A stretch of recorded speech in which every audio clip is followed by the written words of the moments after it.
High school civics were suspended. Joining me now as promised, Senator Sheldon Whitehouse of Rhode Island. Great thanks for your time tonight, Senator. I'm delighted to be with you, Keith. Thank you for the invitation. The memo is in a moment. First, the Truth Commission. Is this going to happen, and what is the next step to getting there if it is?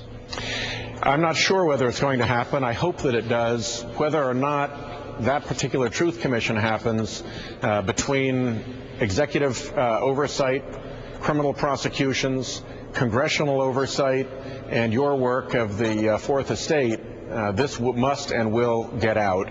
But I very much hope that a Truth Commission is a part of that. As for what it might or would look like, so many of your colleagues, Senator Feingold said this yesterday, do not support blanket immunity. Should any compromise on this include any immunity? Is it touch and go? Should there be some sort of calibration on this in order to get to the truth? I think there needs to be very careful coordination between the Commission and between the Department of Justice on immunity. And no Truth Commission should be granting immunity unless they've cleared it with the Department of Justice. What you don't want to do is step in the way of a potential prosecution and interrupt it by giving people immunity improperly. They should have the power to grant immunity, but it should be restricted and required to be coordinated with the prosecutive power of the Department of Justice. Now about the John Yoo memos. Let me reread that quote from this international human rights lawyer, Scott Horton. We may not have realized it at the time, but in the period from late 2001 to January 19, 2009, this country was a dictatorship. The constitutional rights we learned about in high school civics were suspended. Senator, do you agree with Mr. Horton? It was bad.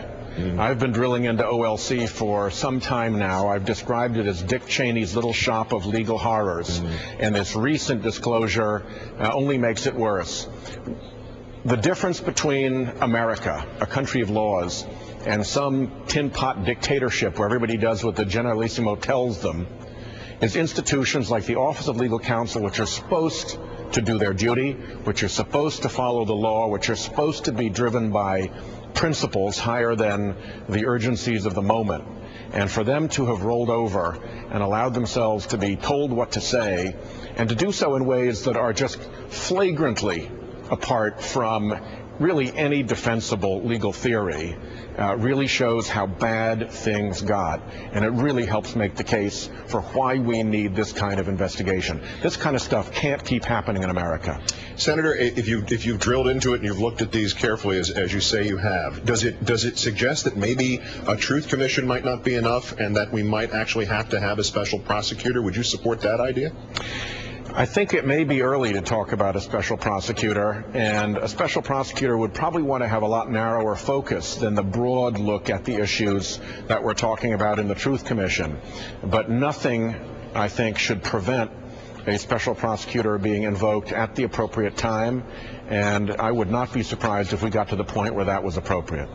Do you have a bearing, do you have a sense of the president's opinion about this and where he's going to wind up on it? Because I don't want to say he's been evasive in giving an answer about it, but he has certainly not committed himself. Do you think he should support a Truth Commission if there is no blanket immunity, if the possibility of prosecution is built into the equation? I think the president is doing the right thing, focusing as hard as he is on the economic troubles our country's presently embroiled in. People are really hurting, and they need to know that President Obama is working as hard as he can for them.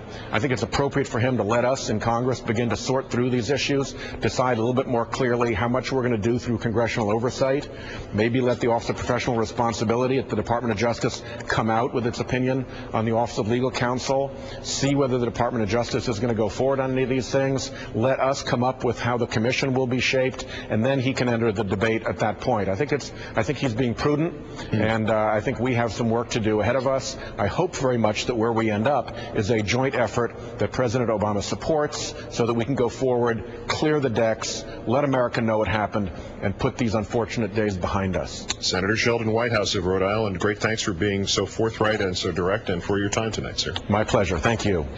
When Rachel joins you